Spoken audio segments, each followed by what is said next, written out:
Great. Hi, everyone. My name is Anya. I am the Director of Games here at Kickstarter. I have about 30 minutes to run through a pretty long presentation, so I'm going to do my best. So, quickly, who am I? Hi, I'm Anya. I'm the Director of Games at Kickstarter. I've been in games 12 years. It'll be 13 next year, so about 12 and a half years. I got my start in developer relations at Addicting Games. I was there for, I think, almost 7.5 years, 8, something like that. I have done everything from developer relations to content development to community management, just a whole bunch of fun, amazing, cool things. I've worked at Nickelodeon, and now I am at Kickstarter. I've been at Kickstarter almost 5 years, where I started as the games outreach person, and now I am the director of games, meaning I run the category, which is wild to think about. So what is Kickstarter? Kickstarter's mission is to bring creative projects to life, and we do that by connecting people to the projects that they love. We like to think that we do that better than anyone. So people from nearly every country on Earth have backed a project. That does include people from Antarctica. Our community represents nearly every country in all 7 continents, which is pretty wild to think about and kind of cool. So, numbers behind Kickstarter. This is always a really interesting thing to discuss. So Kickstarter has the largest and most engaged funding community. There are 18.5 million people that have backed a Kickstarter project. I do want to note, of that 18.5 million people, 6.1 million people have actually backed more than one project. So not only do we have a huge community of people that are backing projects, we have a huge community of people that have backed more than one project. And so thanks to that 18.5 million people, 65 million pledges have been made to all projects on Kickstarter, which is pretty fantastic. So Kickstarter backers specifically, and these numbers right now represent all of Kickstarter, right? So all 15 categories: games, music, dance, film, art, theater, design and technology, just, 15 different categories: comics, journalism, publishing, just, the list is endless. So thanks to all those 15 categories and all of those people that have backed projects and all those creators that have made projects, backers have already pledged $5.2 billion to Kickstarter projects as a whole, which is pretty cool. That has helped fund over 187,000 creative projects. Again, that represents the entirety of Kickstarter, every single category, every single community. This is not just games. We will dive into the games numbers. That's something that people really enjoy seeing. I do want to note, however, that a significant number of the 5.2 billion is actually attributed to games. Games represents roughly 1/3 of the entirety of Kickstarter, which is pretty cool. And I always kind of like to tell this stat, and I'll explain why, but the success rate for Kickstarter as a whole is roughly 38%. So that means if you launch a project in any of the category on any of the 15 categories on Kickstarter, and also subcategories, the chances of you funding is about 38%. The breakdown of that is a little bit different per category. Obviously, we'll look at games here, but if you go to kickstarter.com/stats, you can kind of see what the success rate for each category is. I think music and comics tends to be a pretty high category, which is pretty cool. So specifically, since this is the Business of Games Forum, let's look at the games category. So we have $1.3 billion that have been pledged to games as a whole. That's the entirety of Kickstarter, so the 11 years that the website has existed. Of that 1.3 billion, 1.2 billion has actually been successfully pledged. So it's a pretty thriving category, keeping in mind that 5.2 billion has been pledged, 1.3 billion of that is attributed to games. That's helped fund over 22,500 projects. Of that, 22,200 have actually been successful, which is pretty cool. And we have about 4 million backers just in the games category alone. Again, if we look at 16.5 million backers of all time, and 6.1 of that are people that have backed more than one project, 4 million of those people have backed games projects, which is pretty exciting. And so that 38% success rate that I talked about previously, the games category is actually a little bit higher with a 41.6% success rate. That 41.6% is all-encompassing for the entire 11 years that Kickstarter has existed. Last year, our success rate was 52.8%. It's one of the highest that it's been in a while. This year in 2020, even during a global pandemic, our success rate is 56.6%. So things are going actually pretty well on Kickstarter for games, despite, feeling like the world is ending. So while we don't necessarily like to look at the games category in two different spaces, just in terms of like video games and tabletop games, it is kind of important to note that while there's definitely a lot of similarities and crossover between the two, there's some needs and some differences between the two different categories.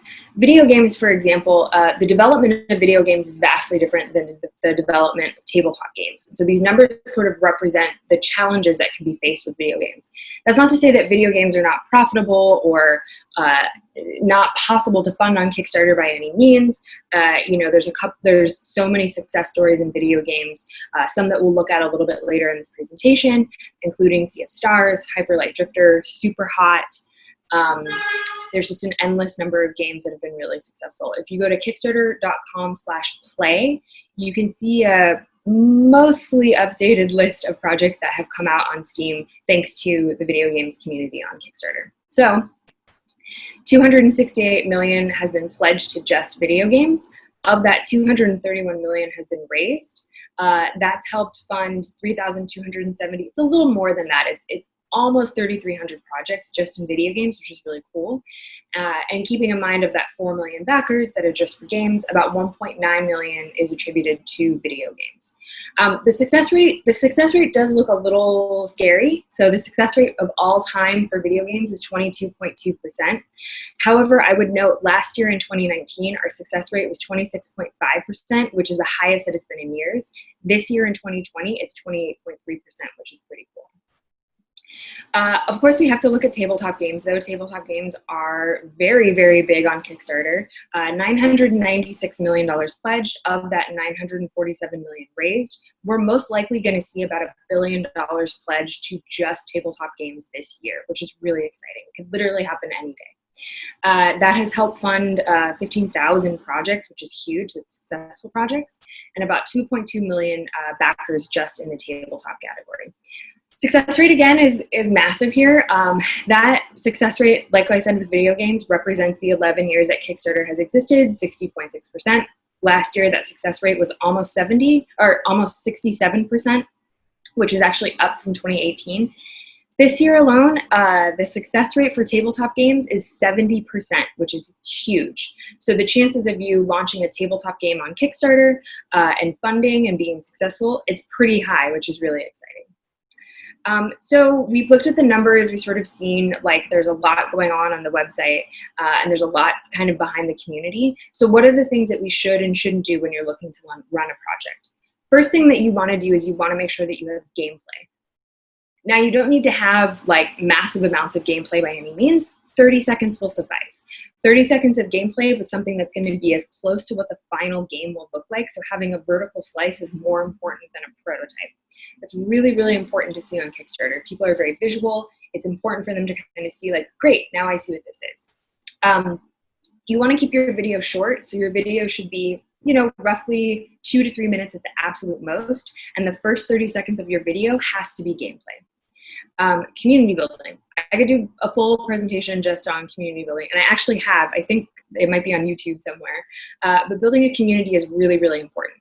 So what we typically see for creators who come to the platform for the first time, this is regardless of if you are a brand new team or if you're like a well-established team who's maybe has like a well-known person on your team or something like that.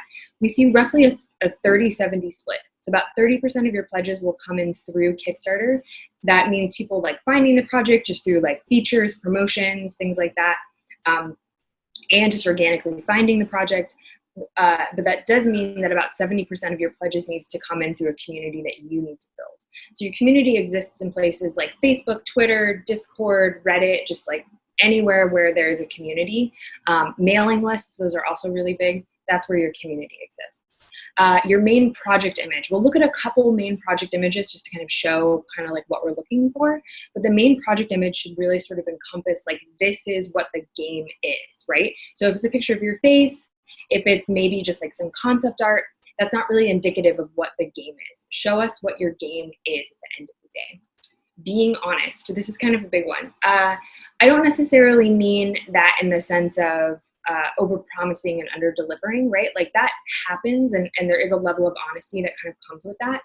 But more importantly, be very upfront if for whatever reason there's like a delay, or something happened with shipping, which is just something that's kind of happening right now. Not uncommon, COVID delays, whatever it is. Just be upfront with your backers. No news is bad news. Bad news is better than no news sort of situation. And then 30 to 35 days. This is a big question I get. How long should my project run? We've done a significant amount of research on this, and it turns out that about 30 to 35 days is sort of the sweet spot.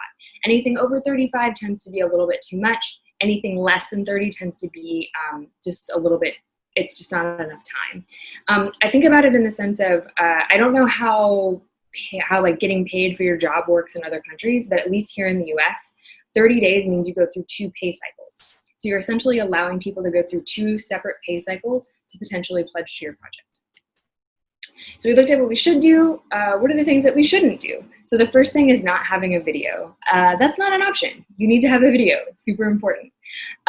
Never posting an update. So it's interesting how updates work on Kickstarter. Each category is slightly different. But for the games category, you want to post an update roughly every other day, every 2 days at the absolute sort of like, that's how long you can kind of stretch it out.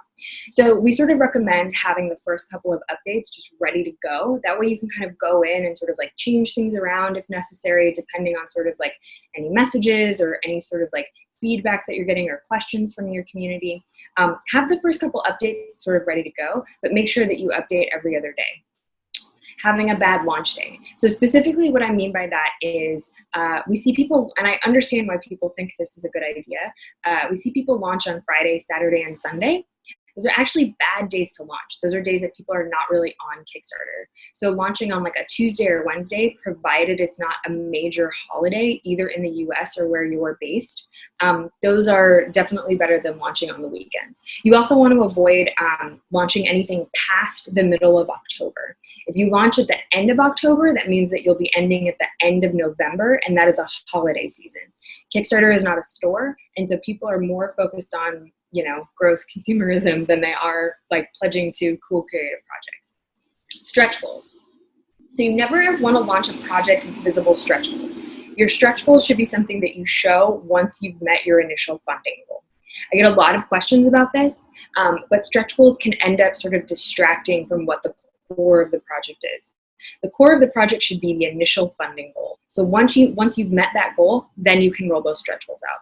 You also want to avoid having stretch goals, especially in the video game space where you haven't actually had conversations with sort of the party holders. So what I mean by that is it's so cool to promise like a Switch version, but if you've never had a conversation with Nintendo, don't promise that as a stretch goal.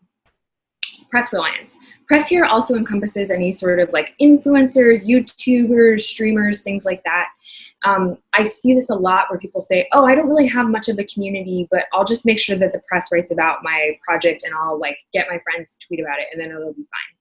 The reality is press doesn't really bring in pledges to projects anymore. There's sort of a call to action scenario. And it's the same thing with streamers and YouTubers, right? People are sort of watching those streamers and watching those YouTubers to sort of see like more about who they are as people. They're looking for personality and they're looking for a way to watch a game that they want to watch versus being told, hey, you should pledge to this project. I'm not saying by any means that you shouldn't try. And if you have a streamer reach out and if you have someone from the press reach out and say that they want to, write about your project or stream your game, that's great. You should absolutely follow up on that, but don't think that it's going to bring in a crazy amount of pledges to your project. And lastly, similar to being honest, don't ghost your backers. Tell everybody what's going on. People are actually like pretty understanding for the most part. So the number one question that I get is, how do I get featured on Kickstarter? So I'm going to tell you, there's a couple different ways to get featured on Kickstarter. One is getting that Projects We Love badge. That is when a staff member goes in and says, hey, I really like this project. We're going to give it a Projects We Love badge. In addition to that, there is the Games newsletter, which myself and my team curates. Keep in mind, we are a very small team. Kickstarter is not a huge company. There are 3 of us in total on the Games team. It's myself, our senior tabletop outreach person, John Ritter-Roderick, and our European outreach lead, Michael Lieb. So we're a very, very small team. We have a lot going on. I apologize if we don't get back to you, but we do our best to respond to everybody. But we do curate our games newsletter that goes out every other week. In addition to that, there are larger newsletters for Kickstarter as a whole. We have someone who manages all of our social media. There's front page placement. There's placement on the games homepage. There's like a couple different ways to get featured. There's a team that manages all of that, all of the outside of the games newsletter, the other newsletters and the front page curation, things like that. So they look, again, like I initially discussed, a strong project image that really showcases what the project is. Gameplay GIFs, right? So this is partially why having that 30 seconds of gameplay is really important. You want to have that right at the start of the video, and then you want to scatter those GIFs kind of throughout the page to kind of show like, this is what the game looks like. This is an easy way for people who maybe don't know much about games to kind of see what's going on there. And then talk to us early and often. I have my contact information at the end of this presentation, but we are here, we're accessible, reach out to us. We do want to talk to you. I wanted to kind of take this opportunity to also talk about two sort of newish features that one we're working on and one we're sort of like currently working on. One is a pre-launch page. So a pre-launch page, and I'll just quickly kind of show you what this looks like. This is a pre-launch page. This is an option that once your project is approved, you can go into a pre-launch. It'll be listed on Kickstarter as like a coming soon page. And basically, and of course my bell is ringing and they will have to wait. So basically it will show a static image like this. And then there's just a couple lines of text. But the most important thing to keep in mind here is that follower count. Once you get to 10 followers, your follower count will be visible to the general public. This is really, really powerful. You can kind of see how many people are going to follow your page, and you can send this out as just like a quick way to be like, hey, my project's coming soon. This is really cool. The last thing I wanted to talk about here was add-ons. We're currently testing an add-ons feature. This is something that should be available soon, TBD. We're sort of in the process of figuring all of that out. But if you are interested in including add-ons in your project, please let me know, and we are happy to work with you on that. So let's look at a couple projects just to kind of see what's going on here. So the first project I wanted to look at is actually from Cape Town, South Africa. It's called Beautiful Desolation. It is a post-apocalyptic adventure game set in a world where you have never seen before, which is pretty cool. So this is a project that funded in February of 2017. I had very limited communication with the team. They were very smart. They knew exactly what they were doing. This is obviously a team that's been in the games industry for a while, called the Brotherhood. The first project that they ran was a game called Stasis back in 2013. It raised almost the exact same amount as they raised here with Beautiful Desolation, and they had almost the same amount of backers, which was really, really interesting. So taking a 5-year break, right? But they were able to really build a community before they came back to Kickstarter, which again is extremely important here. So this is what you would see on the back end once you launch a project. This gives you a lot of information. It's important to note just a couple things here, and we'll sort of see a lot of the same things happening in a lot of these projects. That pie chart, that green part of the pie, represents pledges that come in through Kickstarter. So if you remember initially I said there's roughly a 30-70 split here, this kind of lines up, right? About 31% of the pledges came in via Kickstarter, about 61% came in through the community that they were able to build. That purple part of the pie, purple bluish color, that is custom ref tags. So those are things like Facebook ads, Twitter ads that you can buy out, newsletter sends, just to kind of see like where that traffic is coming from. That represents about 6%. That custom ref tag can be all over the place in terms of like what that percentage can be. But the most important thing to kind of look here is at this line graph. So a couple things. One, as you can see, the first 2 to 3 days of the project, huge amount of traffic comes in, right? Lots of pledges. And what tends to happen is towards the end of the project, you see a very, very similar curve. This is partially why we tell people not to cancel their project. There's a lot of weird rumors about, oh, if I'm not funded in one day, then I'm not gonna, I won't see, I'm just never gonna fund, or, halfway through, things are terrible. No, you should absolutely take the full 30 to 35 days to see kind of what happens, because they actually ended up funding the last 1, 2, 3, 4, 5, like 6 days of their project. Second project I want to look at is Divinity Original Sin. This is the board game, however. First two, Divinity Original Sin, the video games, they were funded on Kickstarter, I believe in 2012 and 2015. The second, Divinity Original Sin, they made over $1 million. They did an incredible job. Larian just like really kind of like killed it in that sense. I had a lot of conversations with them last year, starting in January, about them possibly doing a board game version of the game. It took about 12 months of conversations to really convince them, like, hey, yeah, this is an option. This is something that you should do. So they launched the board game, and they did incredibly well. Over $1.8 million, over 10,000 backers, Divinity Original Sin board game. Now, you'll see here that they did fund in December of last year, and I had said try to avoid launching past the middle of October. One of the reasons this is okay is because they built that community. They have a huge community of people that will back them inevitably, like no matter what, at the end of the day. Also, they launched around something called PAX Unplugged, which is in Philadelphia here in the US. It is a tabletop-only version of PAX. So they were able to showcase at PAX and really kind of like leverage that community to bring in towards the end of the game. And obviously, they did an incredible job. I also want to note a couple things here. As you can see, kind of what I was talking about in that last graph, first couple of days, huge spike, last couple of days, huge spike, right? Like this line graph is this is pretty much what every single project looks like. However, their pie chart looks a little bit different. So about 42% of pledges versus that 30.